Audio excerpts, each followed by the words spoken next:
do his surgery. Are you sure you were talking about the right? Yeah, little Jimmy, about 4 years old. I walked by his bed when I was coming up here. He was still just coming out of the MRI scanner. Well, but we thought he had the flu. I mean, he's just had some nausea and yeah. Sometimes these brain tumors can push on the back of the brain, and where they push can cause nausea and vomiting. And sometimes it mimics. Well, no, it's not the flu; it's a brain tumor. So we set up the surgery for Tuesday. The pediatricians will come in and tell you what Betty's going to. I don't know what Betty's going to yet. We're going to keep him in the hospital till Tuesday's surgery. Looks like it'll be in the afternoon. Any other questions? What is he doing? He'll be up here in a little while. I don't know. I didn't see him. I just saw him laying in the bed. The nurses are taking care of him. But any other questions? I just can't believe it. But we may have some time to talk before the surgery on Tuesday. All right. All right. Well, pediatricians will be in a little bit. Okay.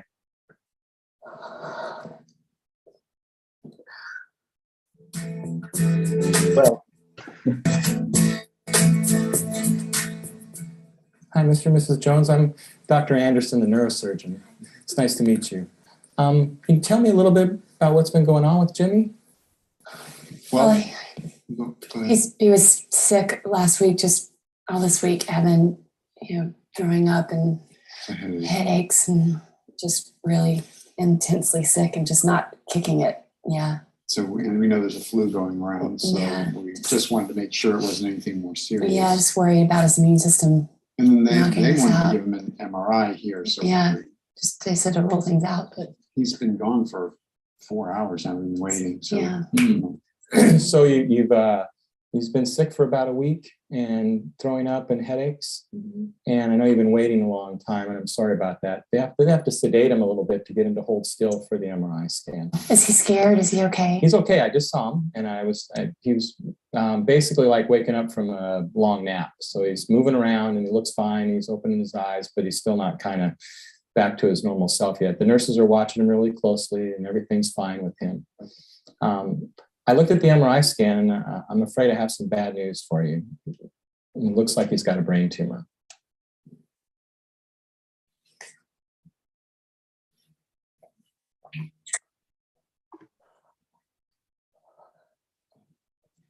Are you sure?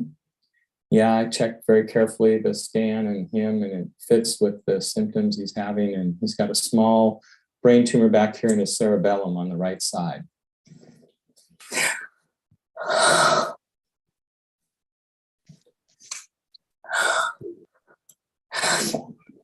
just thought he had to, we just thought it was, we thought it was kind of silly we even came in today.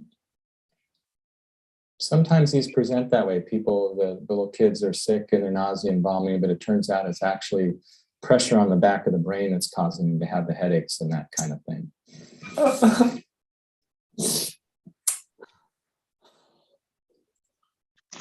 Really in shock. I'm so just done. I didn't even know why they wanted to get him in MRI.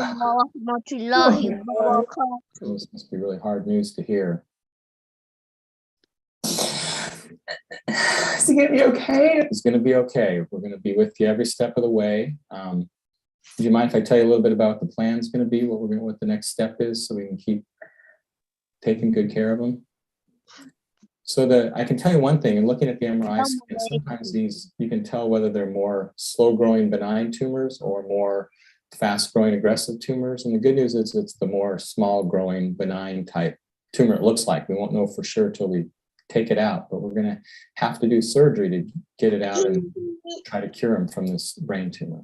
So it's a benign one, you should think it's... We hope so. We'll know once we look at it under the microscope, but looking at the MRI scan, that would be the more likely scenario. That's what it looks like. It's not just that you're going to rule out. It's probably benign then. So where it's located, it looks like that, yes. Okay. So we've looked at the schedule, and we want to admit him to the hospital tonight. And we'll keep him here over tomorrow and give him some steroids to get the swelling down so he'll feel better. And then Tuesday morning, we'll do the surgery. And the surgery will last about 3 hours. A couple days. Yeah.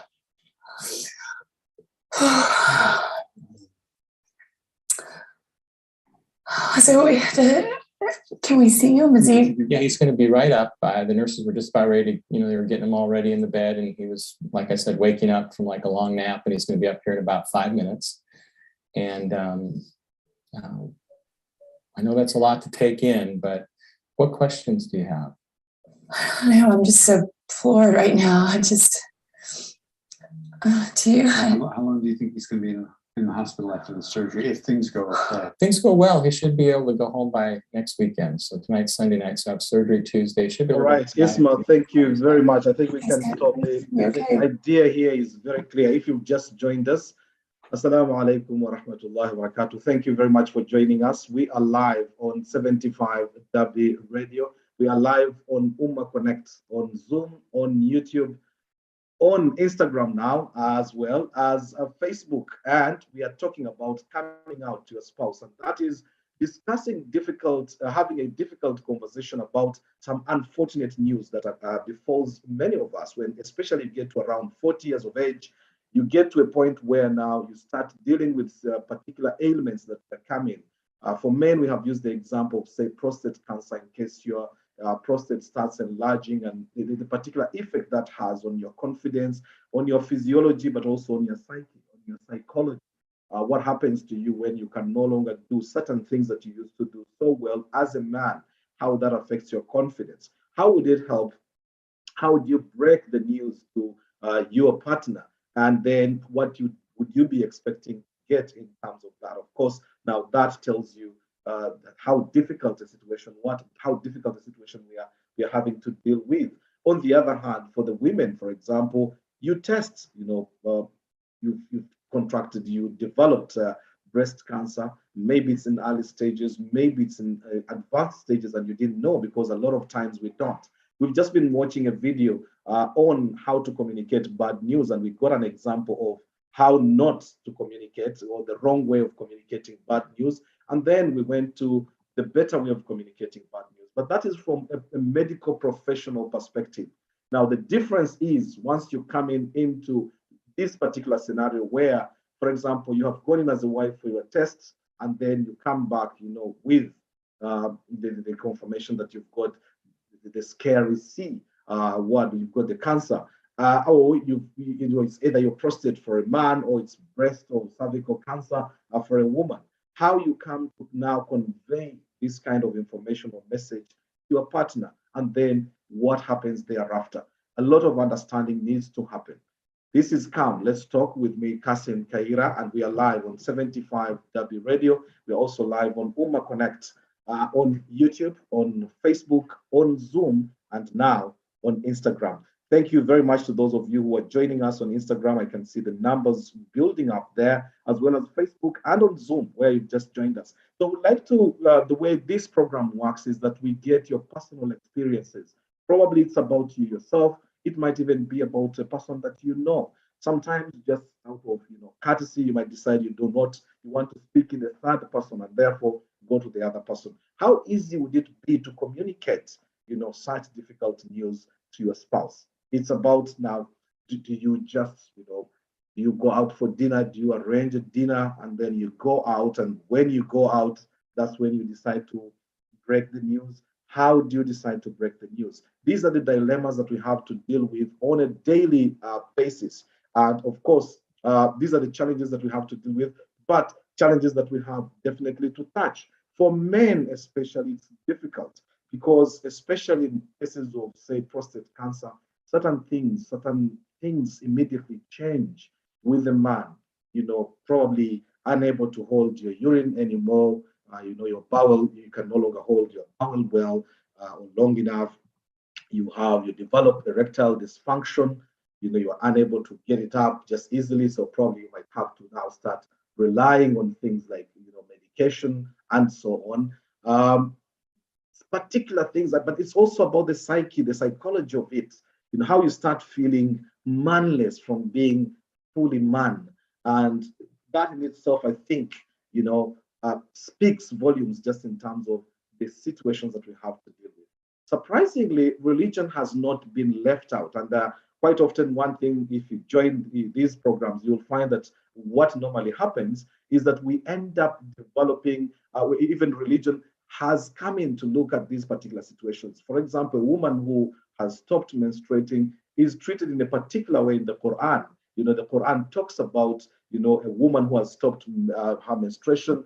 The way she would be looked at would be different. And it's not different in terms of an undermining way. No, it's different in terms of the level of respect and the kind of restrictions that are put on regular menstruating women are not the same restrictions that are put on a non-menstruating woman. For men, for example, who have, ended up, getting, for example, erectile dysfunction, I've found something very interesting where scientists now claim that they have found that actually for men, one of the things that would help fight erectile dysfunction is growing a beard. Because what happens is that by growing a beard, it produces testosterone, which becomes now a function in that. I'm not a doctor, therefore all I'm revealing is just the general of what is out there. But more importantly, this program is about you, and it's about hearing from you, telling us your particular experiences, and from these experiences, probably we build a picture. It might be about your own situation. It might be about a relative. This program is that open that it is built upon you, the person participating, giving us the conversation and being able to share your experiences. Rehma Rutalo, I saw your hand was up and then suddenly tried to disappear. So I'll come to you to kickstart us, I think. Rehma, assalamu alaikum wa rahmatullah. Hello, Rehma.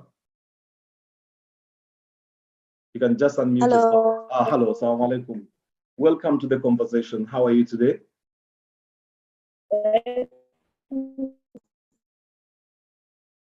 Oh, your line is a bit. Oh, someone is asked here, is Elvani Mukangoga. Elvani. Hi dear, how are you? I'm fine, thank you. Yes, Elvani, I'm a journalist. Someone here has raised the question because I made it very clear, I flagged it very clear that I'm not a doctor, and therefore this conversation is not a doctor-led conversation, but we will have doctors on here joining the conversation. Early this morning, I had a chance to bump into a consultant gynecologist with whom we had a conversation around this topic, and she will be joining us here in the conversation. Once she comes on, we'll just let her on. And it was quite revealing, the amount of detail that, went into our conversation just regarding this particular topic. So Elvani, that my expertise is I'm a journalist. I ask the questions, I lead conversations, and then between ourselves, I think we get the message. Thank you very much. Yes, Rehma, sorry, go ahead. I was just responding to Elvani here on Instagram. Yes, wa alaikum salam wa rahmatullahi wa barakatuh. Yeah, you were listening, your hand was up. I was imagining that probably you wanted to share an experience about, how easy would it be, for example, to break news. You go to a doctor, God forbid, but you go to a doctor's and you find they tell you, you've got, for example, breast cancer, or actually you've developed particular situations that is what they call perimenopausal. So you're sort of preparing yourself to get into menopause, and you start developing either mood swings, your memory starts going away, you get angry, like on very short whiffs. How do you break this news? How easy would it be to break that news to your spouse? Personally, the question is coming in with a lot of it's a bit scary for me to answer, but I wanted to share about a parent. Right. Yes, sure. A parent I met in when I was a teacher in Nabisusa around 15 years ago. Mm-hmm. And the last time we met, she had been to a doctor, and she was supposed to be having cancer of the breast. When I left that area, we have not met until now. Mm-hmm. I found her just a day ago at a barrio in Masakadi side of Kalungu where I work. Yes. And she was really looking nice. So when I was introduced at the function, she said, I had to look out for you. And I said, the last time we met, you're suffering from cancer. How comes you're looking this good? She says, Rema, I thank God. The children you're teaching then are now all married. I have survived. People have passed on. But all I can say, I told myself it is God's will and it's God to fight this battle, not me. That's the statement she gave me. She just said, it is not my battle to fight. God, I leave it with you. 15 years around the road, she's looking very nice with her cancer. So did she seek treatment, or she just left it? She just left it to God and did nothing. She's going under treatment, but according to her, it was about the psychological belief. Yes. It is not my battle. I can't do much. Let me do what is under my means and leave it to God. And that is how she has survived. Thank you. Now, thank you very much actually for sharing that. Elvani here on Instagram is saying, actually, doctors ask if you want to keep your health issues confidential from your family. And the idea being that you can imagine now if you're going to sit on a confidential aspect. For example, you've been told, like this lady you're talking about, told that she's got, breast cancer, and then decides to sit and never tell the husband. In case there are any particular repercussions or side effects coming from your particular situation and your spouse doesn't know, wouldn't that actually be a problem then? Of course, according to me, you have to share with your family because you need support. You need support. Yeah. This is something new that is coming in and it's kills and everyone has seen it. You need support to survive. Now, as you do your prayers and relate to God, the family has to be part of that battle. So you have to open up. Otherwise, you'll die of stress. You'll die in that corner. Right. Elvani, I'd like to see if I can bring you into the conversation. Let me see that. I didn't see that coming through. Thank you very much, Rema. Well, actually, the question I'd asked you though was on the idea of if, like now we are doing the reverse. It is scary. You've referred to the person, to the lady that you met. In a situation where, for example, now it's about menopause, which is difficult. Many men are totally ignorant. And actually, I would like to hear, what men sort of think. Because when it comes to that, you see your wife, suddenly getting into mood swings, changing the memory, being affected. And this is just coming out of the blue. And totally, as a man, you are totally ignorant about, what is going on. And you don't even know where to start from. And so the question now would be, Rehma, how would you face up? Would you have the courage to sort of say to your spouse, I've been tested and this is the situation? Would it be easy for you, since you said it's good to share?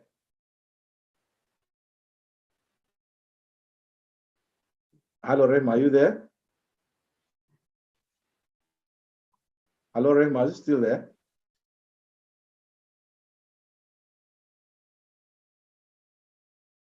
Right, okay. Rehma, I was still trying to see if I can still get you on.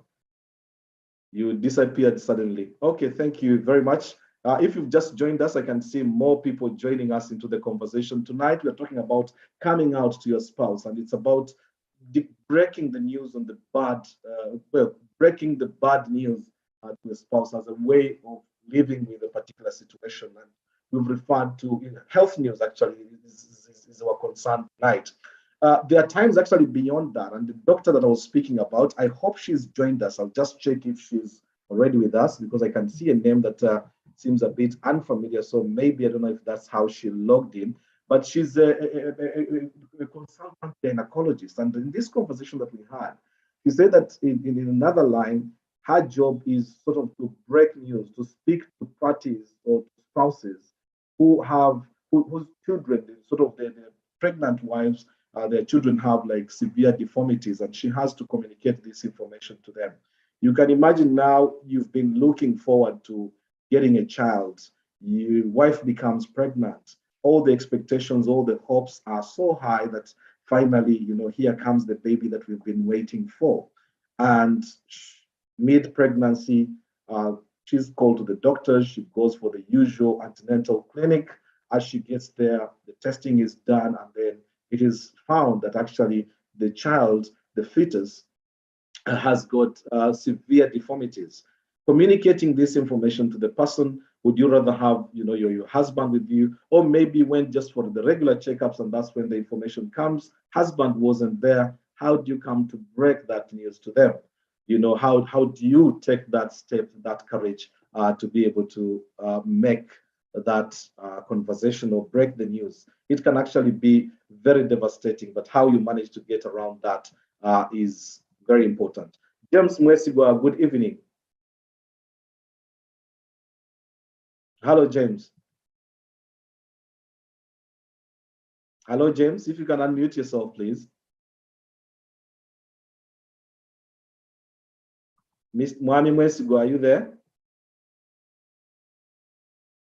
Okay, just go to the professional, because Nilfa Kasuja, assalamu alaikum.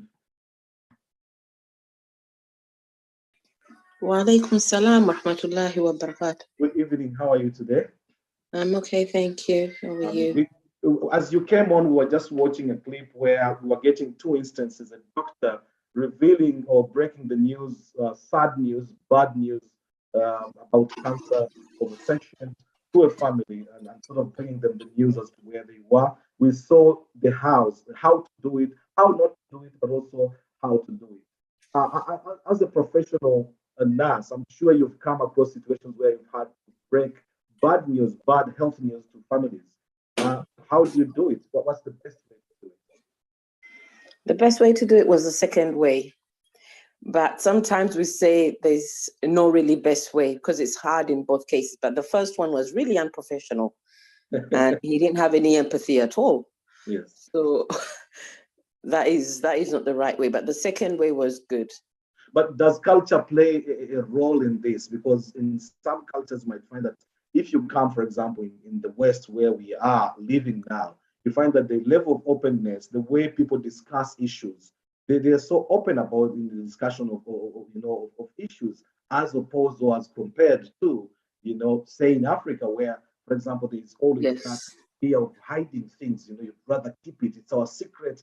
Our family is in competition with the other family. Let them know that we have this cancer in here, and then they will be celebrating. There's that kind of mindset. Yes, culture. I've seen it and I've experienced it in family members as well. So culture does play a very, very big, important difference. I've been in both ends. The way in our homeland, Uganda, how doctors really sometimes give information, they're really scared of how to do it. It's really different from how they do it here. They tend to sugarcoat, which I had to break some sad news to a family member, but I had to be frank and tell them the truth, because it had got to a point whereby someone was in the last stage, metastasized everywhere, and now was being given hope that they're going to operate and do all this. And when I said no, they can't even operate, it's too late. They're like, Racho, you get about you now. Munanga bantu tebabakanga wane Uganda tetukanga bantu. Which I found very unprofessional. Ngamba temukanga bantu naye mbaka mulamu esente.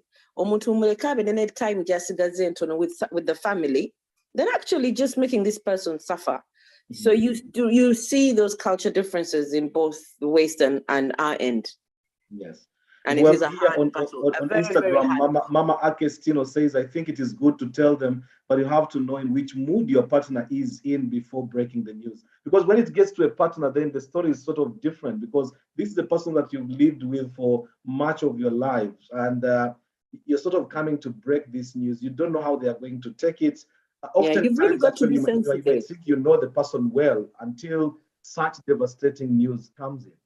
Yeah, you've really got to be very sensitive when we're breaking such news. Very, very sensitive. It's a very hard job. Right. Yeah, but in cases, I mean, that's where the cultural aspect. But I found something very interesting, because when I was discussing with this doctor, and I hope actually she will have joined us. I'm wondering whether she joined us under a different name. I'll just check very quickly as we take a look at the other clip, just to look at the issue of menopause. Because the idea was, this even transcends cultures, that you find that even in the West, where you think that people are sort of, well developed and open to have conversations, a woman's first mind sort of goes, yes, I'm in this difficult situation, but it's almost a free will ticket now to my husband to look for another fertile person, because once you go menopausal, you can no longer bear children. And therefore, well, it looked like it used to be a death sentence in the olden days. Here, it's almost sort of a midlife for many women, because then you start deciding how to live the rest of your life. But in the olden days with our mothers and grandmothers, it would almost have declared the end of one because it means you've expired effectively. So there was that fear that even revealing such information might actually be that now you're sort of giving the man now a free ticket, a free will to go. Would you think so, Nilfa?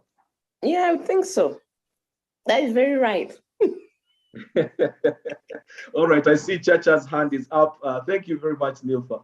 Thank you very much. And Mr. Chaze, I'll be coming to you because I know now, being in that, having crossed the 4th floor, in our situation now, we start considering the issues surrounding, say, issues like the prostate cancer and how such news can be broken to people without breaking their hearts. It's, of course, difficult news and you have to do it.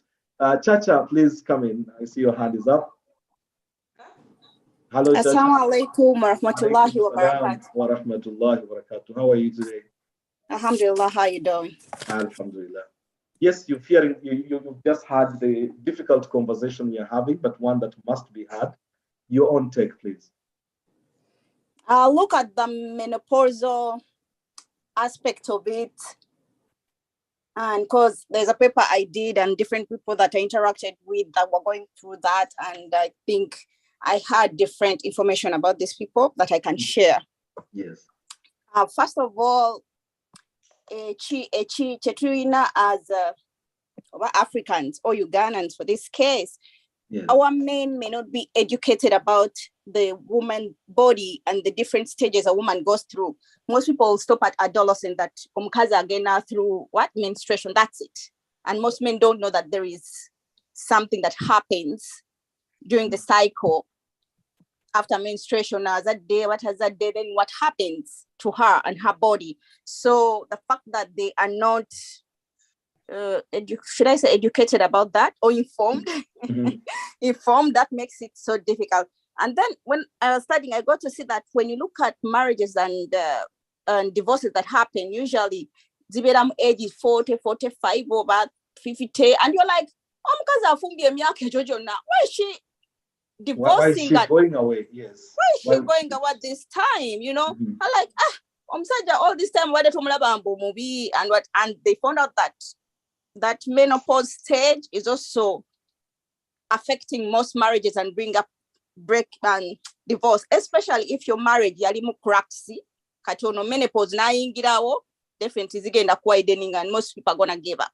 So, and then I think only that the fact that we only look for counseling gatwina problems, I think it would have been easier if we went into like family counseling and ngatuchali happy, so that the man understand what's going on.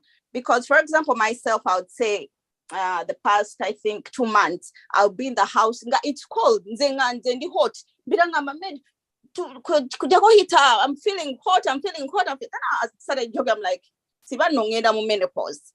So much as he's not there to learn about menopause, I'm trying to communicate to him that maybe these are things that if one time life starts, I'm saying I'm getting hot flashes, I'm feeling this way, I have mood swings, maybe his mind will tickle to that menopausal thing and he would want to find out what does. Now, Mama Ake Stino or Style on Instagram is saying, another thing is that we have to know if you as a patient have first accepted the situation you are in before sharing it. Would that be important for you to have acceptance?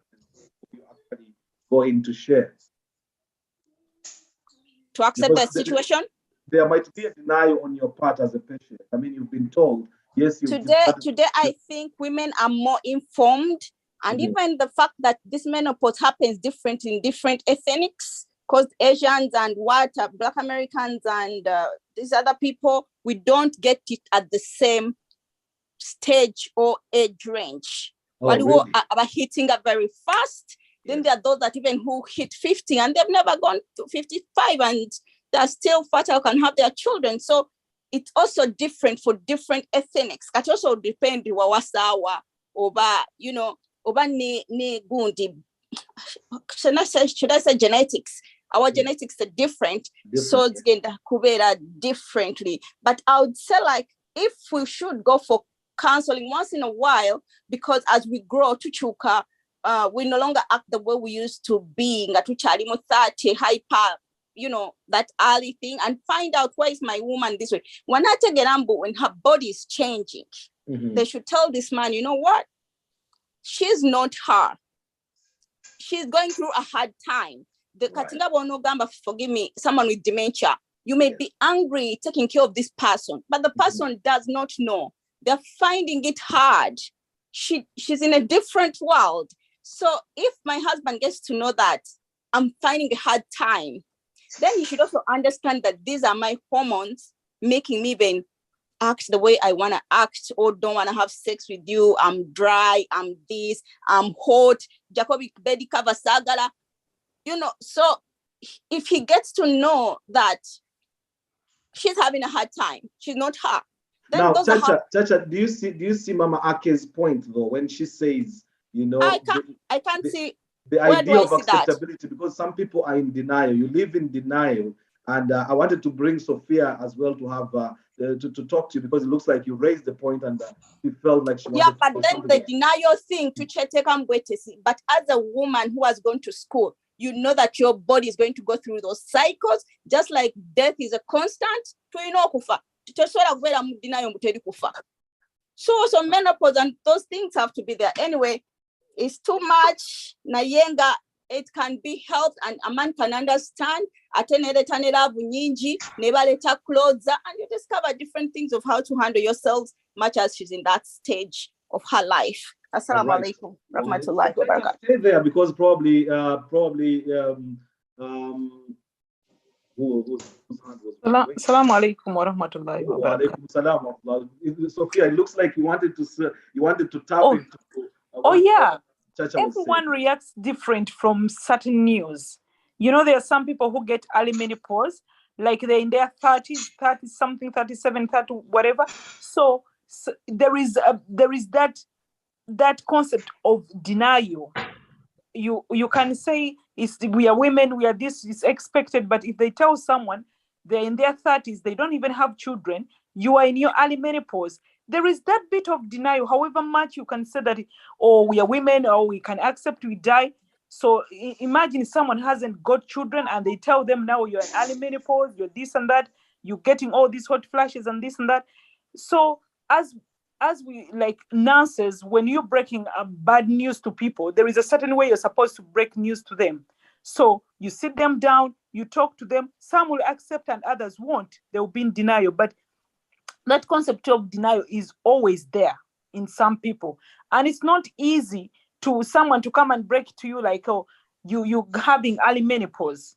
It might be difficult for you to communicate to your family members or anybody. You stay in that state of denial and you're like, I'm going to take HRTs, those hormonotherapy medication, which have side effects because they can bring breast cancer, they can bring cardiac problems.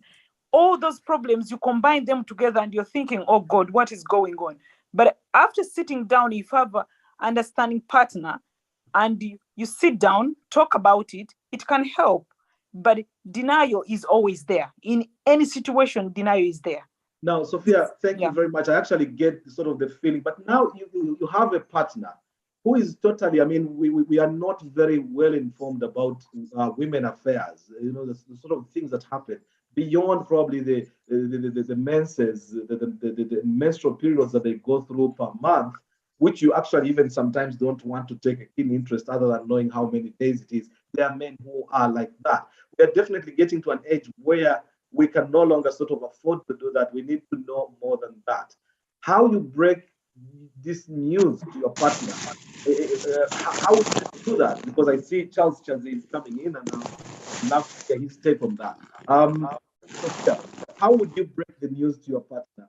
Would it be over email? Would it be a phone call? You've just had your test and no, not phone call. I think it's better when you're sitting down and you tell them, but phone call is not, I don't think it's a right way. Right. Even when we are breaking bad news, you're not supposed to break bad news telling someone via the phone call. You don't know whether they're sitting down or they're standing up. It might shock them and they have a problem. So it's better you have a face-to-face. That's the best way. So Sophia, help me paint a picture. Can I contribute something? Yes, Chacha, I just wanted Sophia to do that and then I'll come to you. Sophia, I want you to put yourself in a situation where now you are breaking the news. You've called your husband. You're sitting down. Yes, break the news to me now. How would you put it?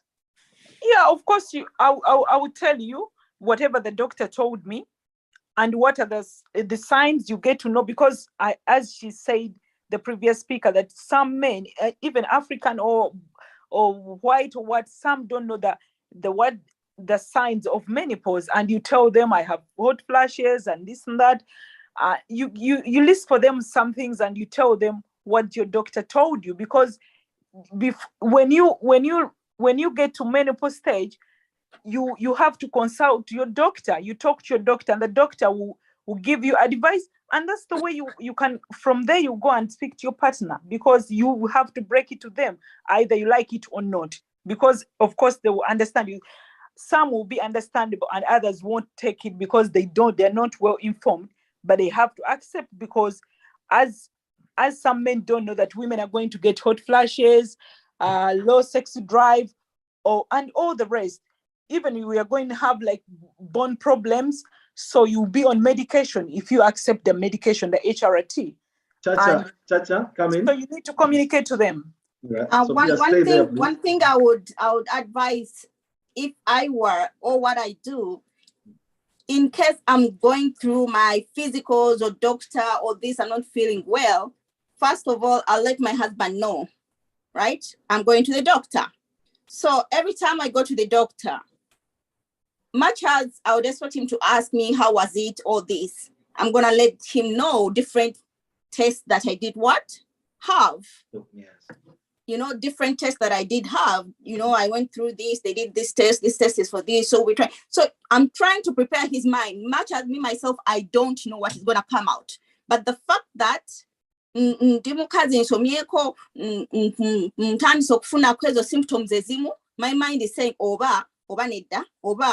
so I'm in that state. So I'm going to the doctor. I'm letting him know, doctor, I'm feeling this way. They've carried out this and this kind of tests. And they said they'll call me about my results and all that.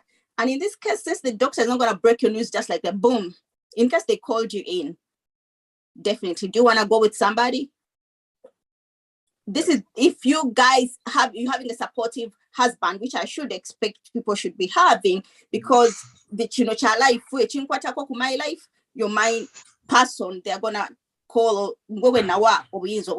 So if they called me to come in, because if they're not gonna break the news like bam, they called me to come in, I think I would call him and say, oh mate, Okay, thank you very much, Chacha. Dina, I can see you are unmuted. Dina, do you want to come in while I bring in Mr. Chazi? Dina, are you there? Hello, Dina. Hello, Dina. Okay, I'll try to get to Mr. Charles Chazi. He's disappeared. Did he drop out? Sophia, you're still there. And Yep. The kind of dilemmas that we are dealing with, again, I'll ask you the question I put to Neil, which was the question about the cultural differences. That in our cultures, for example, men actually, even to imagine my father going with my mother into the hospital for a prenatal or antenatal care, it would almost be, avail money, send a driver or send a person to go and be with them while they're in hospital. To imagine now a person being there to be able to hear the news, would you rather they had the news from the doctors with you, or would you rather, you break the news to them? Oh, yeah, I would rather break the news to them. So you'd rather not go with them to hospital where Nope. comes in to give you the information? Nope. Don't you think it would be much better then when they're there, probably hold you and comfort you, leading you on the way back home? Some people are not affectious as you think they are. Some even they might even tell you menopause, and they faint, and they just because they've heard about it. You mean the man or the woman? The man, yes. When they go to theaters, when their women are going to give birth and they end up fainting, and then they'll have maybe someone having cardiac arrest with you. I don't want to have any problem with that. I'd rather tell him myself. Yes. And nowadays, I have a situation, because this happened during COVID period. One of my friend, That's why I was just saying she had early menopause, early in her 36. Right. But because of COVID, she didn't go to hospital. She didn't go to the GP. The GP told her to go do blood tests and this because she was getting all the signs.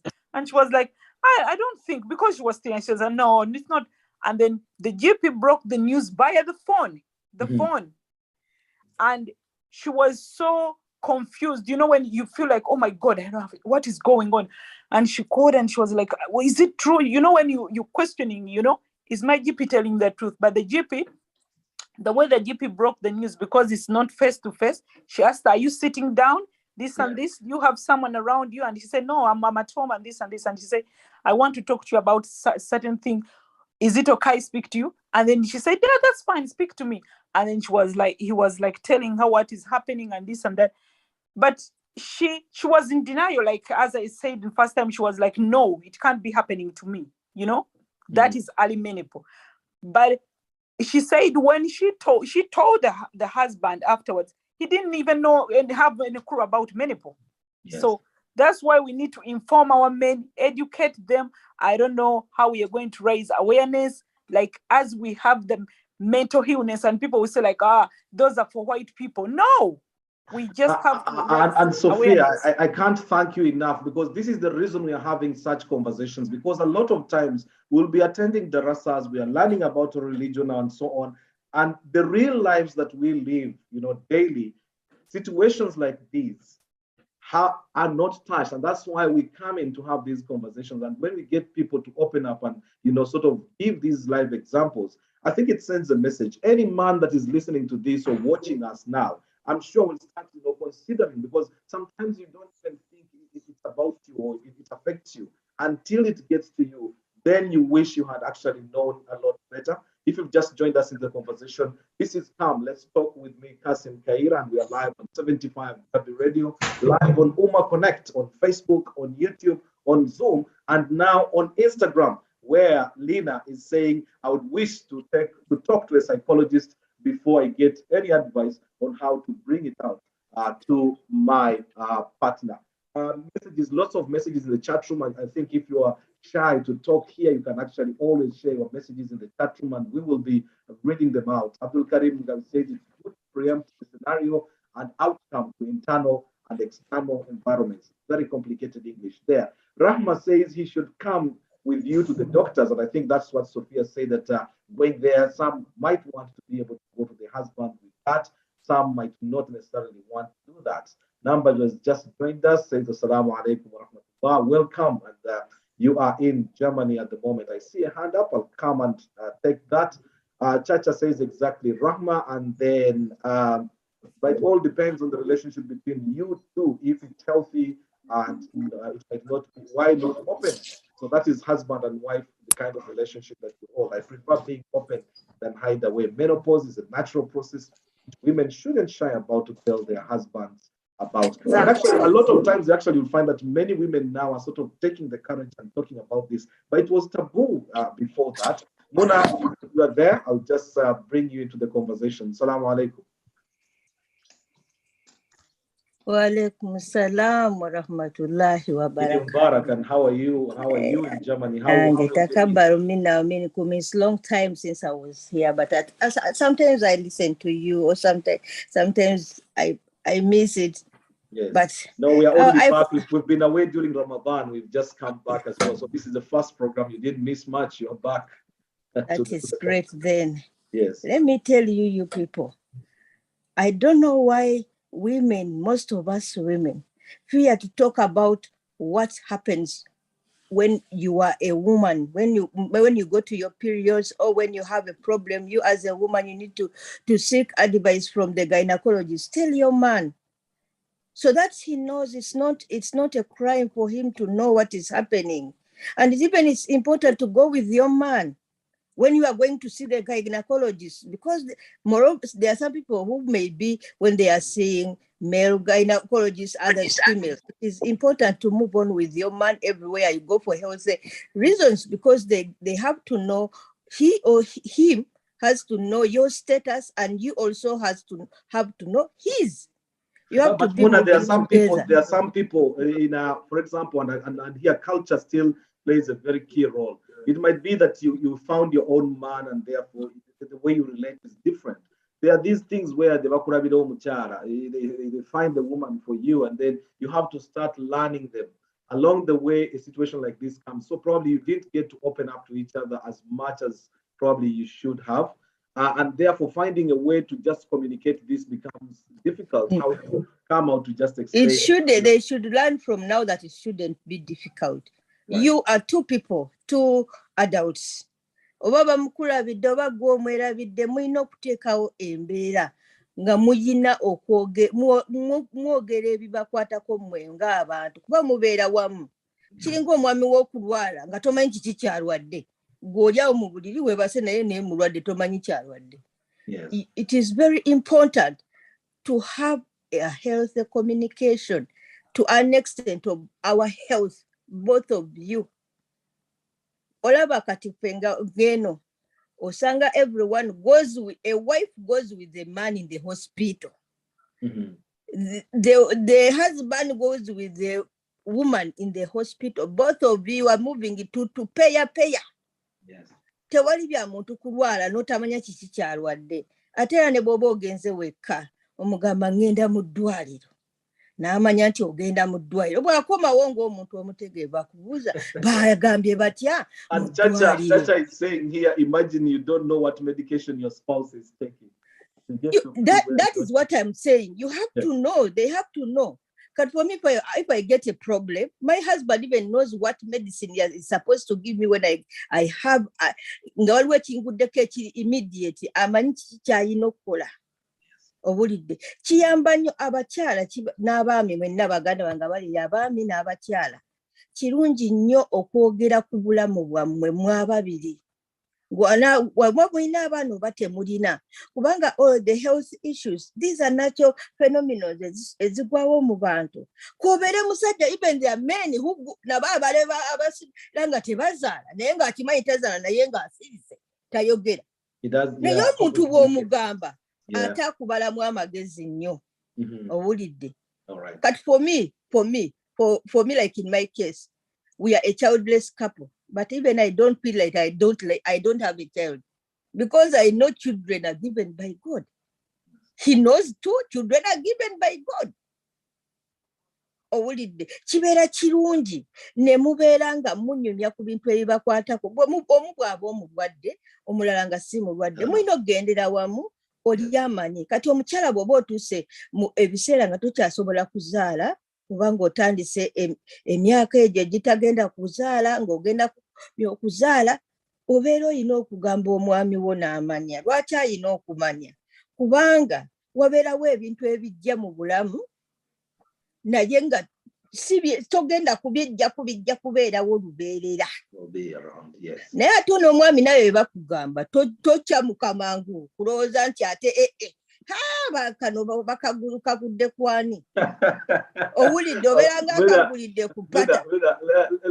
Let me just bring in Mwesigo and Mwesiga, join the conversation here with Muna. Muna, don't mute, just stay on because I think the conversation is getting quite interesting. And someone here on Instagram is saying, may Allah give her many children, Bambi. That is for you, Muna. James Mwesiga, welcome to the conversation. I looked for you earlier and I couldn't see you. Just to tell you, if you've just joined us, we are live. This is Come Let's Talk with me, Kassim Kayira. And tonight we are talking about coming out. How do you break the news, the bad health news to your spouse? Health like, for example, ailments that are, terminal or long-term, things like prostate cancer in the case of men, or menopause, which is not a disease, but it's a stage in one's life. How do you have communications around this? And I think Muna just raised a very interesting question where, James, I'd like you to pick up from that. Breaking the news, for example, about menopause, and the man gets excited as an opportunity now, as a free ticket to go and get a second one. James, good evening. Assalamu alaikum, Haj. James. How are you, sir? I'm fine. How are you? I'm fine. It's been quite a while. Yes. Yeah. But thank you so much for organizing this for us. It is very educating. I think from the discussion, the way it is going, there's a need to have a cultural shift. I've had an opportunity to live in both worlds, the UK and now back in Uganda. And there are those circumstances where I had to think and say, wow, there's something which we missed up when we were growing up. And I came to go through it, not in an easy way. I appreciated it, but also psychologically it affected me because I wasn't prepared for it when I was living in the UK. What was that? And I'll give you an example. Yes. When I got married, when it was antenatal, we are encouraged. I was encouraged to attend the antenatal with my wife. Yes. Yeah? And I didn't feel, although I had never had a wife before, I've never had someone make someone pregnant before. But I thought that was a womanly thing. So I used to go with her, yes. and we sit in the room, but there were so many other white guys who had come with their wives. And for them, it looks like it was normal. Yes. And the discussion which were going on there, they were also participating or responding, and were asking questions. And it was really very new to me. Eventually, I liked it because I was learning and all that. And then I was so much involved in preparation for the baby. Go and buy Moses basket, which was really very expensive. Yeah.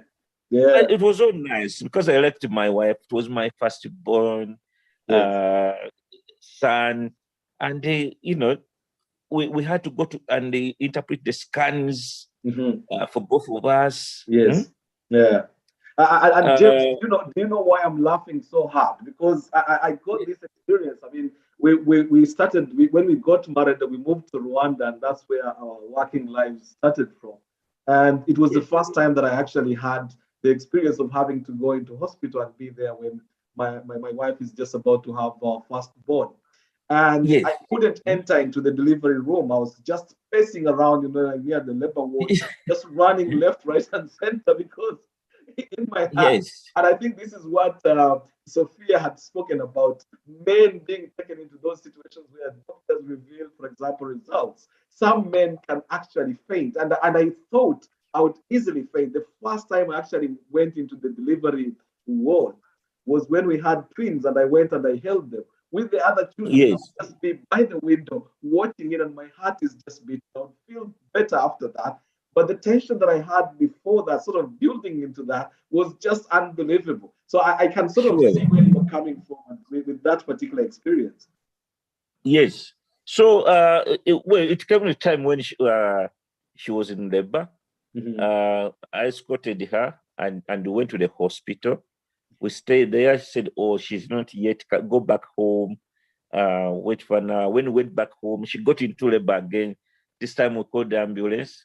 And we went, and we were given a room, could be the private room, and I was encouraged to stay in there.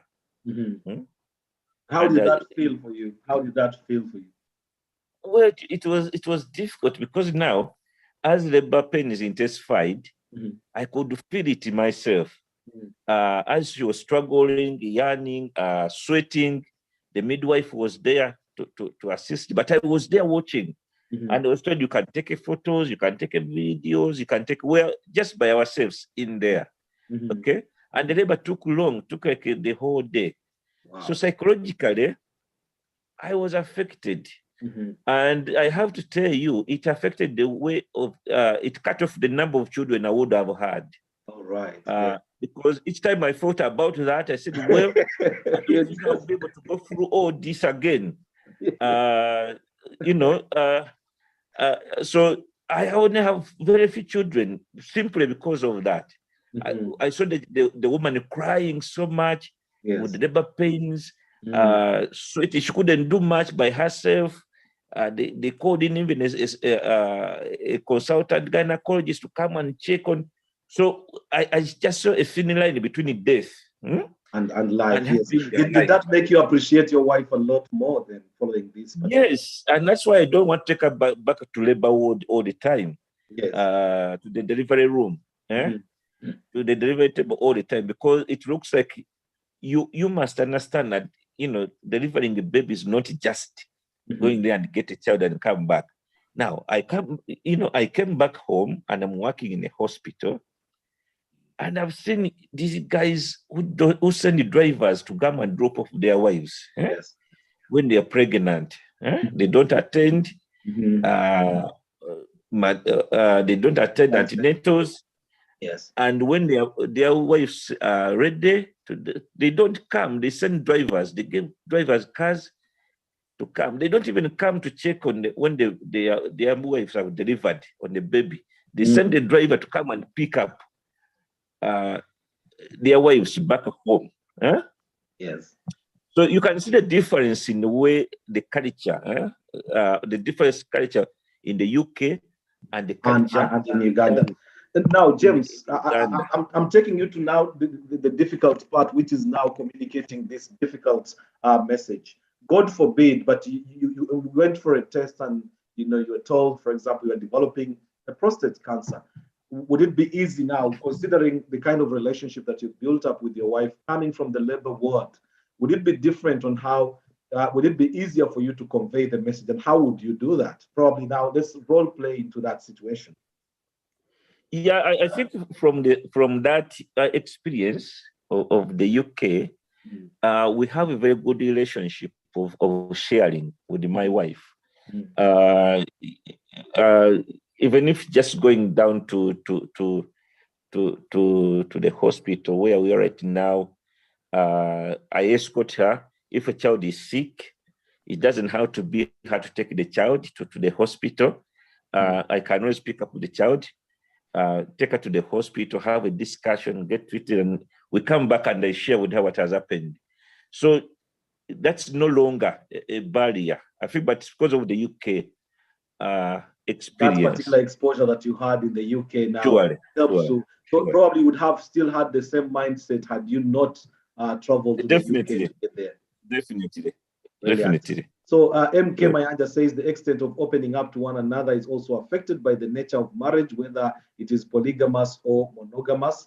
Chacha says in case of terminal illness, there's always a second opinion. Engage your partner. We go for second checkups and opinions. And Nambala says low self-esteem among African couples is high. Many are filled with fear to talk to their husbands. Chacha says if it's safe, my spouse is already mentally prepared in all these hospital visits. James, you are still on. Just if you had something, I think I see your hand is back up. Go on, please.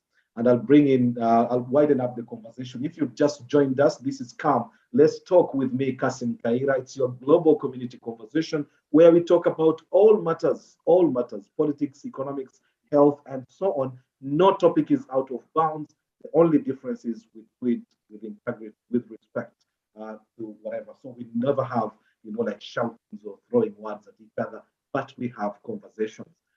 James, you were still. So my suggestion would be that let the men also be cancelled. Yes. Accept, but because we don't accept sometimes. Yes. Yes. I think counseling is the best word, but with some education.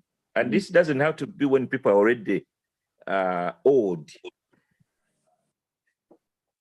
Sons, how,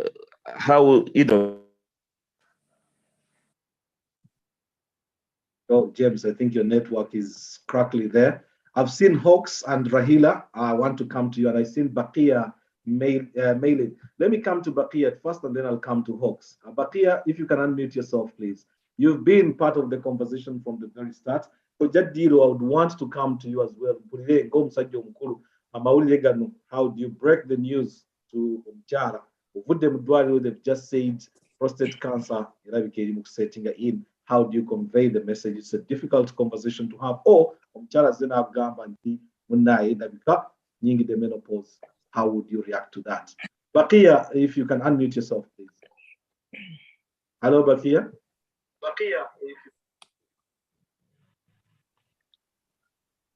Bakia, are you there? Let me go to Hawks, since Bakia is not, she's not yet ready. Hawks, are you there? Can you please unmute yourself? You've been in this conversation from the very, very start. I've been seeing you there. Atugende wa Koja Diro. Koja, salamu alaikum wa rahmatullahi wa barakatuh.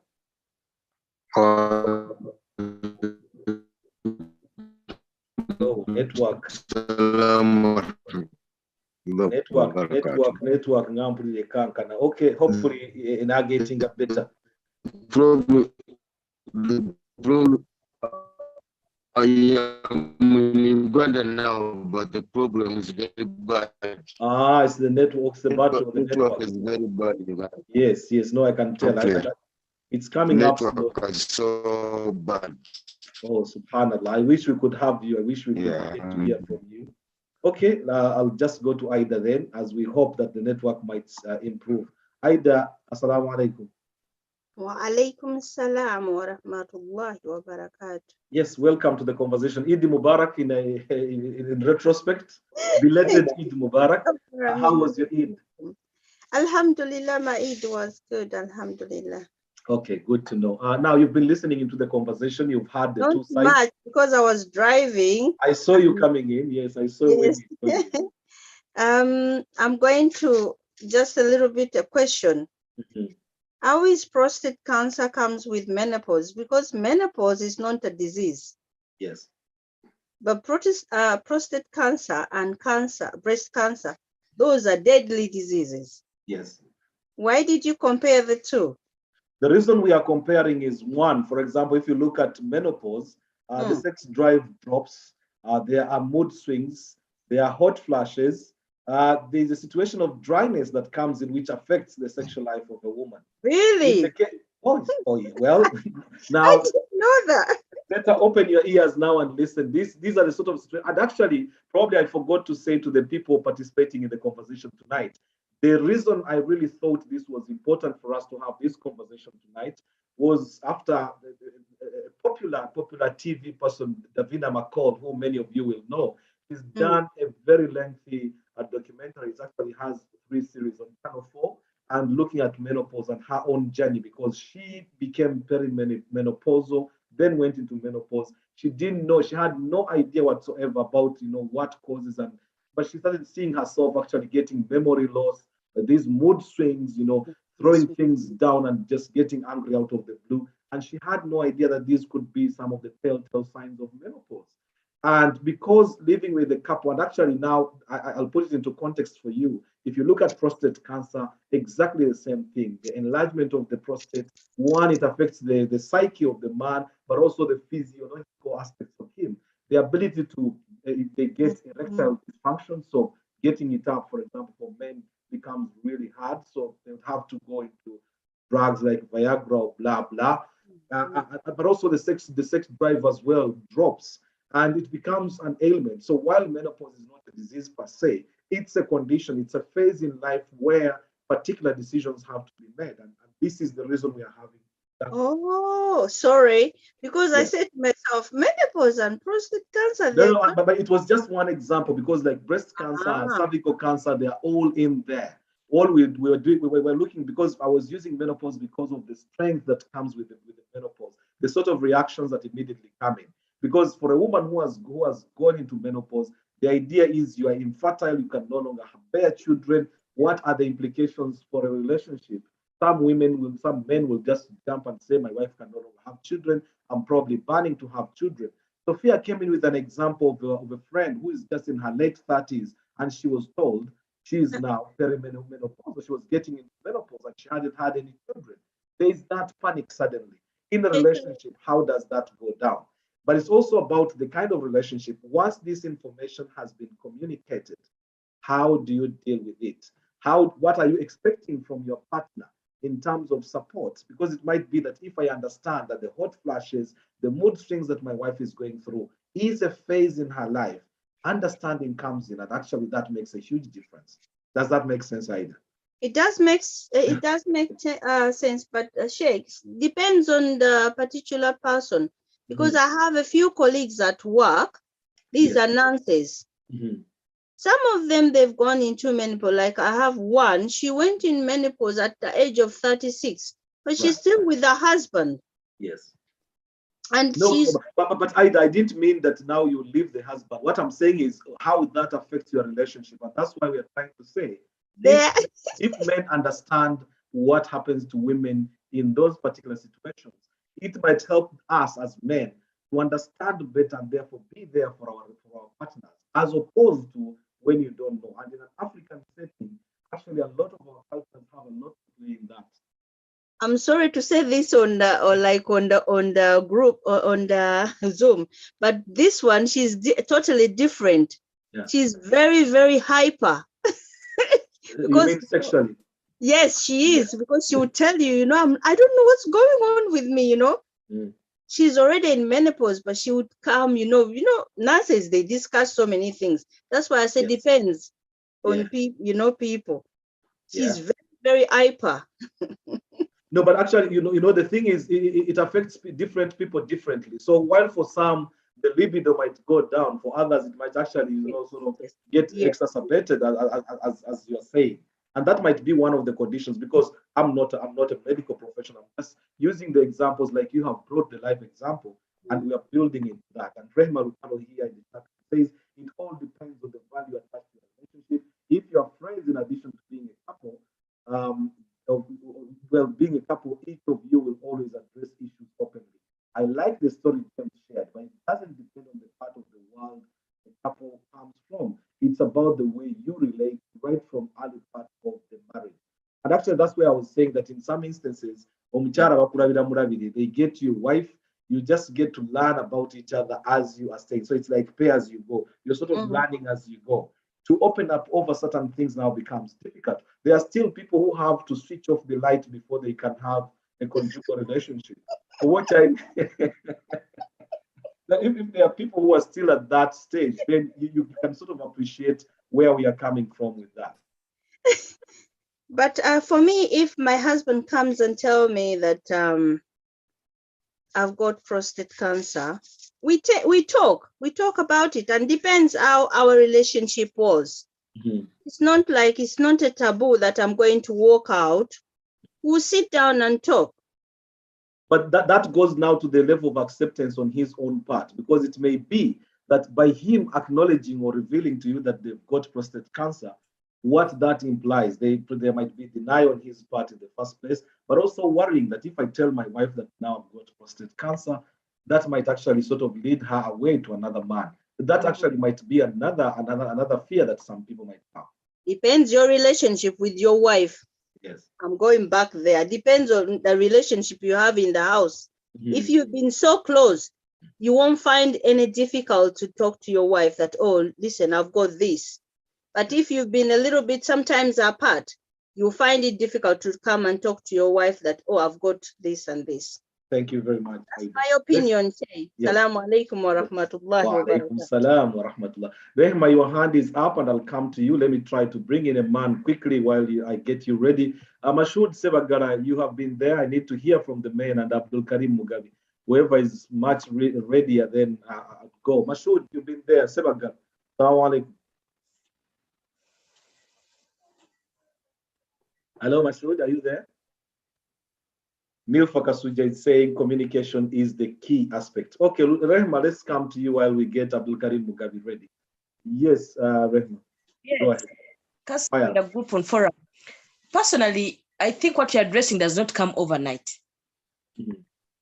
It comes in gradually, meaning if you have been sharing, by the time that extreme part comes in, your brain is somehow ready. For example, if you start by the flashes, he'll see you uncomfortable, then you get a chance to explain. So by the time it gets the extreme of even losing out the sexual urge, it is connecting, it's a story.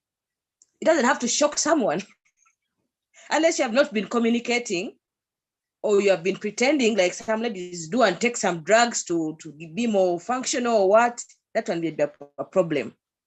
But if you have been addressing the issue gradually, by the time it comes to extreme, the person knows and is ready to help you. The process has been taking place. Sophia Murangwa is saying menopause can weaken your bones, osteoporosis, it can be challenging, and that's why people are given HRT, that is the hormonal replacement treatment, which now I think there is a huge campaign here in the United Kingdom to avail women with the HRT treatment because the hormonal replacement treatment is actually affordable. I think they put it to about 150 to 200 pounds per annum per person, which might actually, if it is going to deal with some of the bigger aspects. Of course, there are fears about the possibility that it can cause breast cancer and so on. But that is definitely one that is there. So, Rehma, you're saying it will take a bit of time, but are you not getting worried that by communicating this to your husband, you're almost opening up a can of worms just in terms of allowing him probably to get access to other women? That's just lack of self-esteem. You're just lacking your self-esteem. It's all men who have got two second wives, a third. It's not because of one has gone through menopause. It's just someone's character. So you don't have to be scared about that, because some of them get wives as early as being 2 years, 3 years in marriage. Yes. And others will take some time. So the self-esteem is very important here.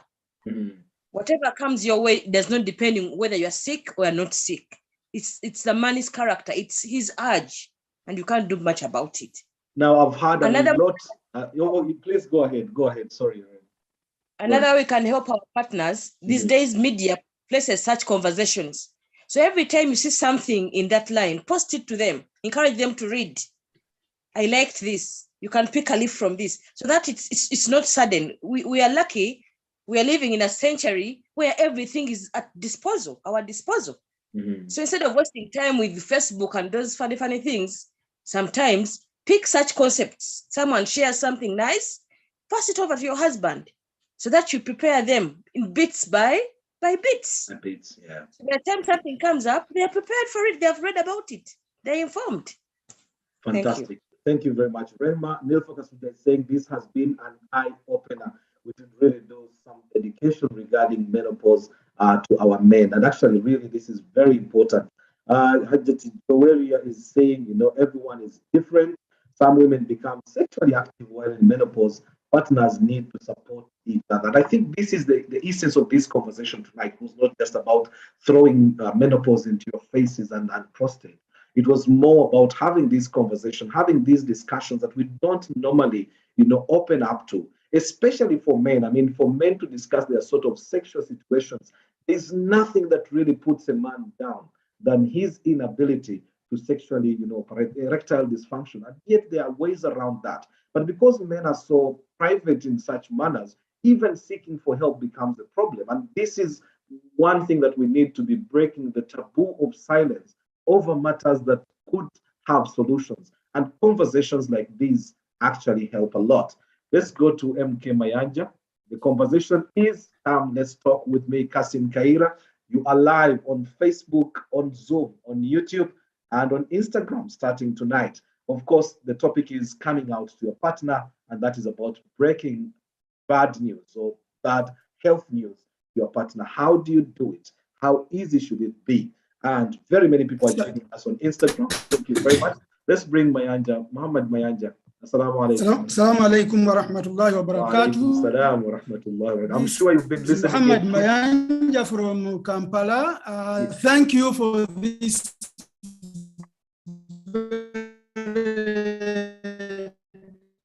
Oh, the network in Kampala, my God, we've been joined by many Kampalans tonight.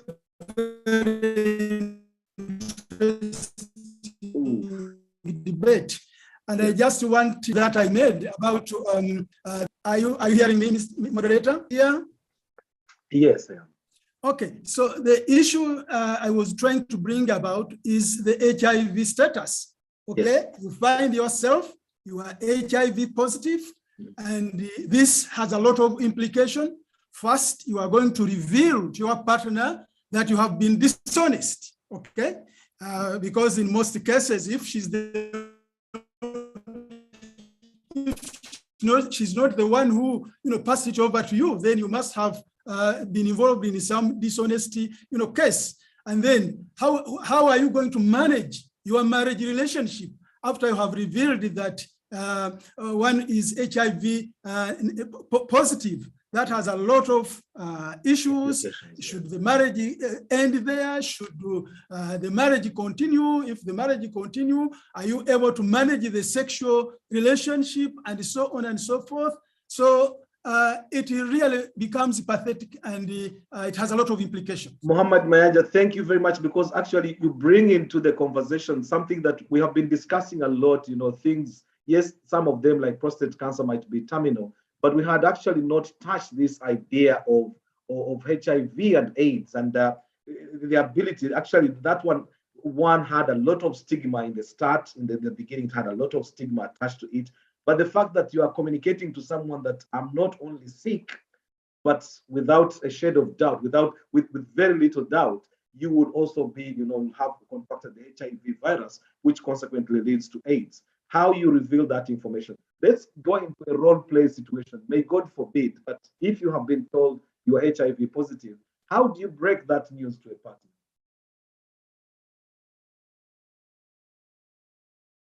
Mayanja, are you there?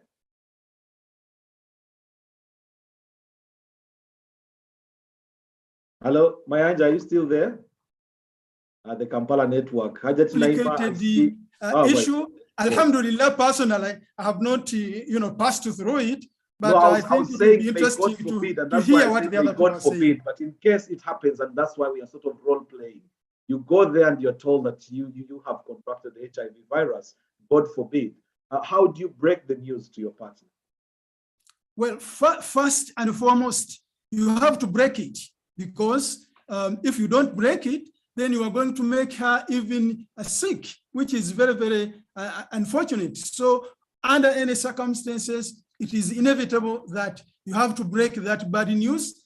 It is only when you have broken the news that both of you can come out with the way of how to manage the situation and get, possible solutions and the way out. So I think that's all that I can say, that whatever the case might be, you have to break it. You can't hide that one until you make her also sick and both of you die because you are fearing. No, it is not acceptable.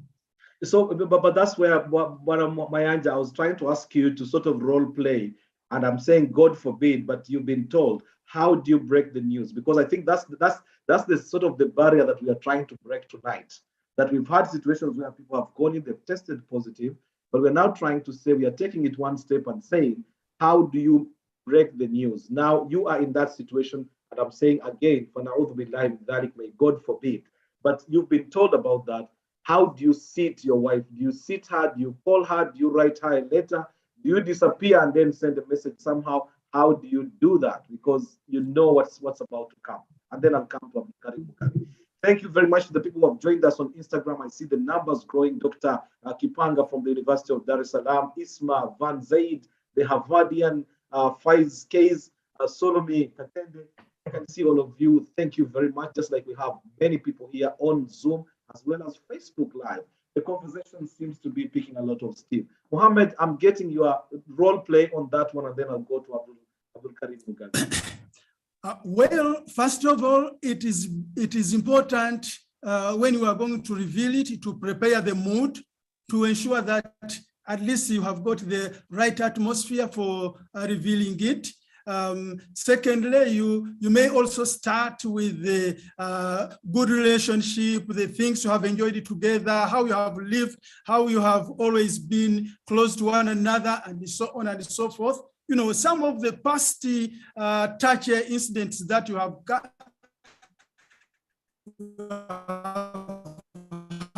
in this relationship is eventually you'll have to come up and say that if I don't tell you this one, I'll really be guilty conscious, and I can't afford to remain guilty conscious. So I just have to break this one to you, and then you go ahead and say it. But it's definitely a very, very complex situation. Thank you very much, Mr. Muhammad, all the way in Kampala. I was worried that the network might let us down, but actually it managed to hold. Thank you very, very much, Muhammad, for your contribution tonight. Abdul Karim Mugabi Itunzi, welcome to the conversation. Yes, you've had Mayanja, and we are talking about the difficult conversations that we need to have, breaking news to our partners, to our spouses. We've had a lot from the women, they've come out. A lot of the women issues now are getting to the fore. In response to Muhammad Mayanja, Naima Kayira says here, when you are HIV positive, that's in the UK, they don't tell your spouse. It's up to you to tell them or not, which I think is actually very unfair. Well, it's down to the individual to make the decision, but it would be almost, it's a difficult one. Thatcher says infidelity, too much entanglement, and triangle relationships could be discordant. Yes, go ahead, Abdul Karim, you have the microphone. Yes, thanks, KK. To me, to add on what the previous speaker was saying, HIV is no longer a big challenge or life-threatening. It's manageable. It's all about managing your stigma, yeah, and the environment you live in. As long as your environment and the people around you are able to embrace you the way you are, then you are able to accept and get out of the denial stage. But to add on that, we especially the Muslim community, we're stigmatized in terms of, because we have the polygamous lifestyle and the way the challenges we live in, like the economical challenges, women are empowered, and you can't serve all. Let's say you have 4 wives. You can't serve all the 4 wives equally, you know? And there are other challenges embedded within that circle. So me, what I would suggest within our community or what, let's try to put on board the healthy checkup to be on our priorities. If you're going out, if you have 4 wives, 3 wives, pull all the 3 wives to go and do the checkup. And me, what I would suggest to the high authorities, like we've had a lot of, what do they call, kids out of the wedlock. Yeah. So let's put this DNA test on the birth certificate. If you're going to give me a kid, these are the priorities. Let's do the blood test. Let's do the DNA test. Why not? Why this? This will try to curb up on this infidelity between men and women. Right. But now staying on the conversation tonight, which is about breaking, the bad news to our spouses and how we manage to be able to do that. How would you break the bad news to a spouse? It's not a bad news. It's it's an unfortunate news. I don't term it bad because it's part of life. It's just that you are hooked up to the other side of the life, that you're either with cancer or whatever. But what I would say is you try to preempt the situation. Like previous speakers have said, if you're in good communication with your spouse, try to if you're in good mood, try to go out some of the information about either prostate cancer or menopause. So then you try to enlighten him, like, why telling me to read about all this? I think from what he gets the information, he will be aware that are you going through this cycle? So to preempt the possible outcome.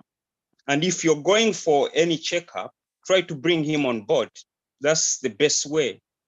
And I don't think it will be a challenge if there is a proper communication, because you can sit down and say, I'm 45 and 45, I think I'm going in my menopause and these are the challenges. I have ABCD. Yeah, but for a wife who comes and tells you I'm getting menopausal and so on, the kind of situation that she expects from you is understanding, is the care, is to try to almost show that nothing has changed in the way that you have been living. Of course, her own circumstances have changed in this situation, but she wouldn't want to necessarily be treated so differently because of this new situation, because it sort of now brings in the stigma, which is supposed not to be there. Maybe she wants more attention because now, if she's got these hot flashes or the mood swings, she's in a situation where she might want a little bit more me time than there was. And therefore, you should be in a position where you are ready to avail that. Yeah, I think it will be proper if we seek medical counseling. Mm-hmm. If you take up the counseling, it will break the barrier between the two parties, and it will also break the barrier, the stigma, even to the external environment, relatives or whatever, because the people you stay with, they should be able to understand the situation you're in. Yes. So with counseling, it will be a way to go for anyone who is going through menopause or any other contagious disease. Thank you very, very much for your contribution. Yes, I'll try now. Bakia Maylin, are you there? Bakia, are you able to unmute where you are? So send us a message at least to show you are alive. Bakia, are you there? I'll go to Hawks. Saw a hand up. Chacha is back while we are trying to get Bakia, and I'll come to Hawks. Oh, Janat's iPhone. I see Janat's iPhone as well. Yes, please go ahead, Chacha. You're coming back into the conversation. You want me to speak? No, please go ahead. Yes. Yeah, my contribution. I'm sorry, Omanyangwe. Nayenga nyagala solution. Yes. Whereby once we are getting married, when you look at when you're getting married, it's so easy to get married. Now to divorce, it gets so hard and too much paperwork. I wish if our communities would sit and counsel couples before marriage and know what they're going into and certain things that should happen in life. Yes, but bajagamba through death and what, and small life and poor. Right? But then if you could get counseling, could time your marriage, that is a wrong counseling now and end up getting married. But but my Christian friends would go to church like 2 weeks. But me, we're just there waiting, mommy, that's it. And I boom. But Chacha, don't you think just one of the ways that people meet these days makes it slightly difficult probably to go through those sort of situations? Because long time parents used to find spouses for their children. No, I beg your pardon. Yes, twefunira naye tugende mu counseling batubuulire kubanga honey divorce nzibu nnyo. Marriage, they give you one paper, but you even don't know the terms and conditions attached to those things. You're losing your entitlement. You're losing your title. Amabanja gono gafuka mabanja bo obradde bono bufuka obradde bo. Kati oba tebachi kugamba when I get sick duka buddusi, that means they did not prepare your mind that the person you're going to get married once she's sick, you're part of that sickness and she needs you most at that time. And I'm telling you, where people have gotten to know Munna agenda kufatamino, you will see love. People even get so close and touched and omukwano ne gugwayo. Moreover, ku daisies the same bayo. So me, that would be one of the solutions that we should have. That as a community, we should now start emphasizing having these counseling sessions for couples before they actually get into the actual marriage. Yes, because this is life and things happen. And what do you do? Ogenda kuduka, muno ogenda mulekawo, ogenda funa omuchala mulala, togenda funa bachala bameka, ogenda funa abami bameka. You won't finish the world. So but Chacha, it's also about patience, because it might be that all of us don't have the same levels of patience. It may be that your spouse gets into a situation, if they are, for example, menopausal, and I've had a lot of emphasis on this because of the other implications. Because while menopause doesn't kill, it's not a disease that is going to kill you. It will affect the kind of relationship that you have, just in terms of probably how you've been relating, especially for people who are marrying now very late in life. People are embarking on education, and by embarking on education, they are staying longer in school. By the time you and that comes back to when somebody is not informed. That people will tell you during menopause they've even had their best sex life because there are new things to discover. Hot water or whatever. I could not even try out this different kind of technology or lubricants or this and that. Katiful menopause tugende tugule bino, and we discover like, oh, the man is gonna get high. I've never had such a thing, and he's happy. I'm happy. So information and people would be happy. But I believe counseling our men are not cancelled. We have to cancel them by force. Me, I'm telling you, I will stand in the house and talk and talk and talk. I'm relaying the information to my husband. Tagenda kwefula blinking ate and see banjogera. Fantastic. That's well understood, Chacha.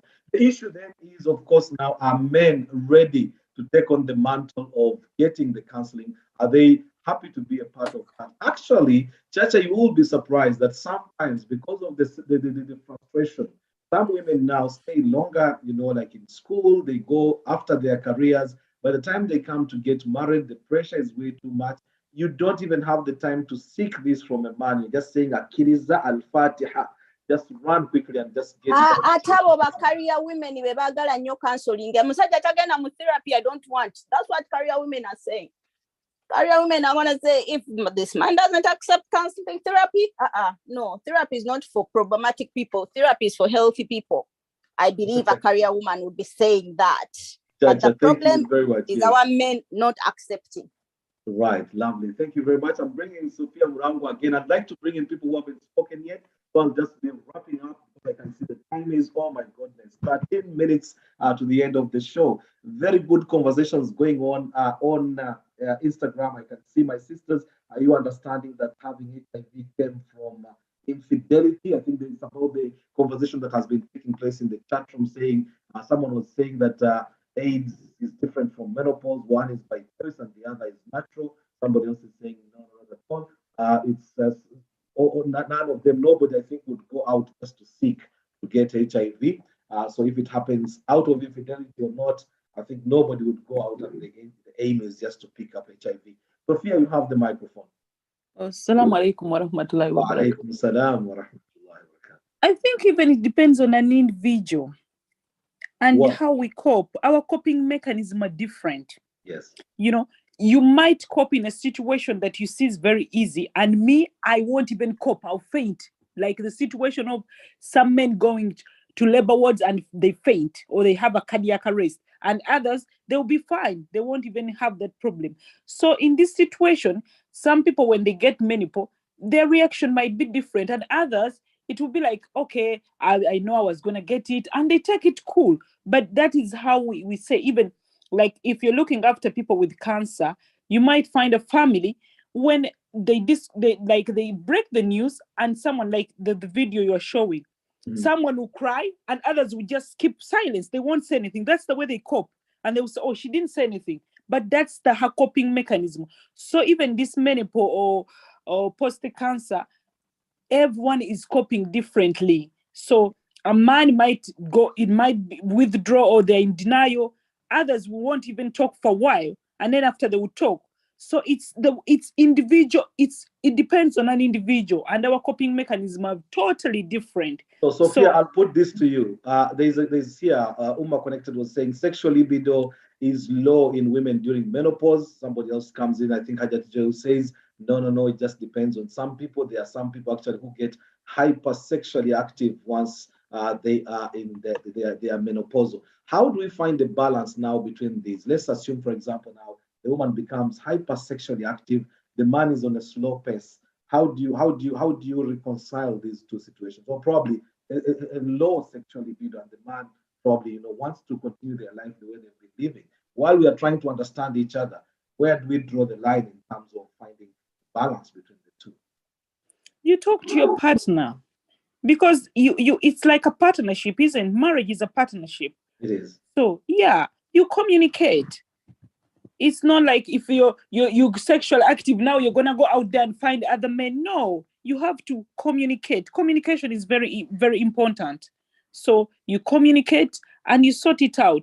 Yeah, you might be hyper, but it doesn't mean that because you're very hyper, you're gonna go out there, get someone, and the man too will be like, oh, me, I'm less sexually active, or my woman this and that. No, we have to communicate. Like they always say, you work collaboratively with your partner. So you discuss. Yeah. Yes, and I think Chacha just puts it very straight. She says there are different ways of intimacy. So in case of hyper or low, you would still find a way around that. Yes. To be able to deal with that.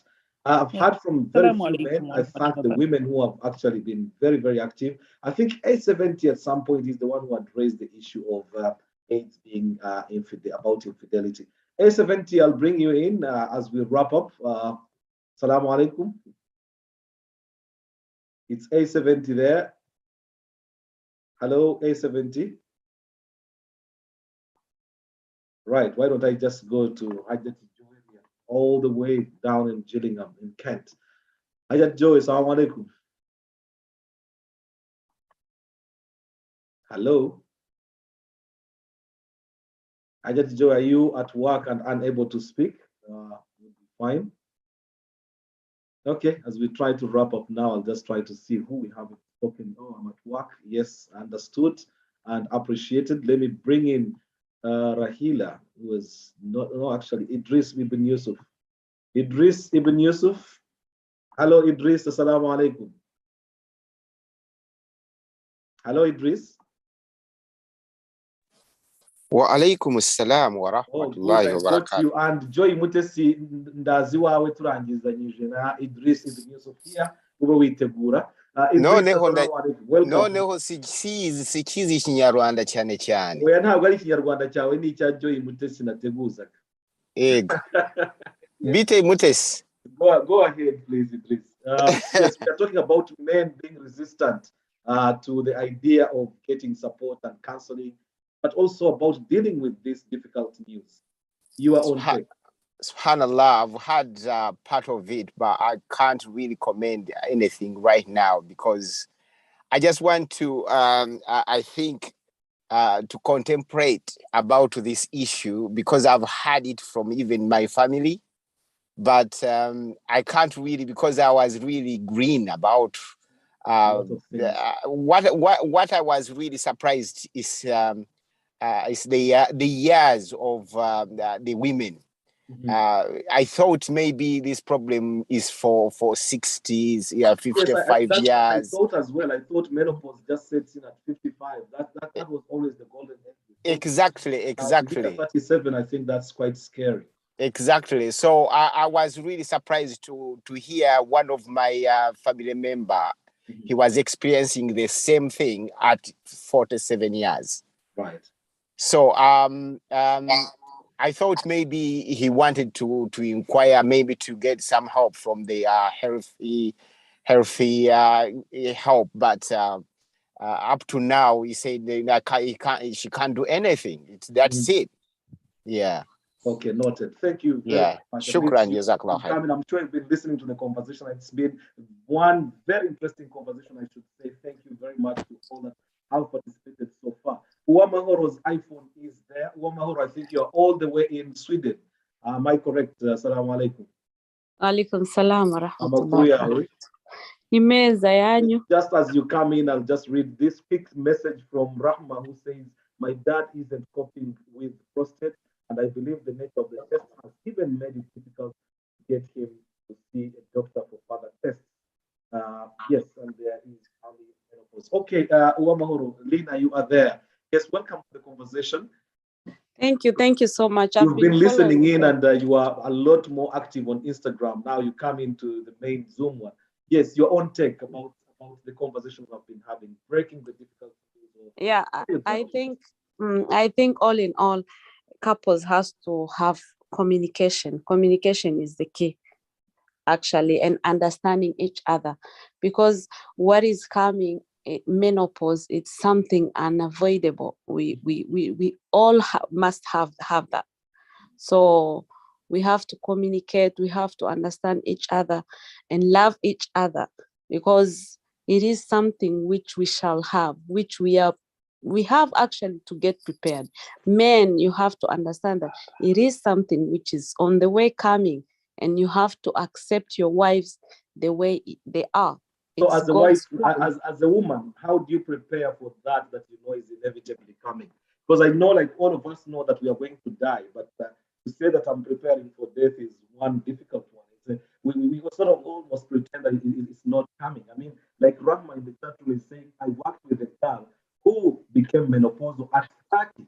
It means, I mean, that's quite scary. It just means, you know, the age is getting lower and lower, and women are taking longer and longer to get married. Don't you think that might be a problem, probably, as one way of dealing with this situation? Yeah, as I said earlier, in preparing this, like it will come. So the preparation is all about communication among partners. Right. Let's appreciate what we have. Let's love each other.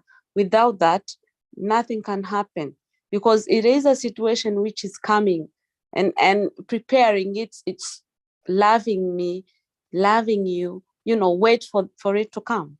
That's it. Thank you very much. Sweet and short to the point, all the way from Sweden. I'll finish with Joy Mutesi. Joy, nguhe nawe ijambo rya nyuma as we wrap up tonight's very beautiful conversation. Joy, are you there? Hello, Joy. Hi, Kassim. Long time. Hello. Yes, long time. Kishimie kuona amakuru yawe. Nimeza. Okay. Yes, talking about this difficult communication between couples. Yes, I do agree. Probably not everybody has the difficult. Some do have a difficult conversation. Some, or in communication, some do not have the difficulty. But in most cases, even if it's not for prostate cancer and other things, I think generally men are reluctant to seek for medical services. Yes. Or to access medical services. Yes. So when it comes to something like prostate, even when they get the information, they'll still be in denial, and most of them leave it until it's late, because they keep on being men. Yes. A bit resistant. Mm-hmm. Are women accepting? Pardon? Sorry? Are women easily accepting of their situations? I mean, for example, and God forbid, but you're told. I think women on the menopause side, yes, they know that they are going to get to a certain stage where they will go through menopause. Yes.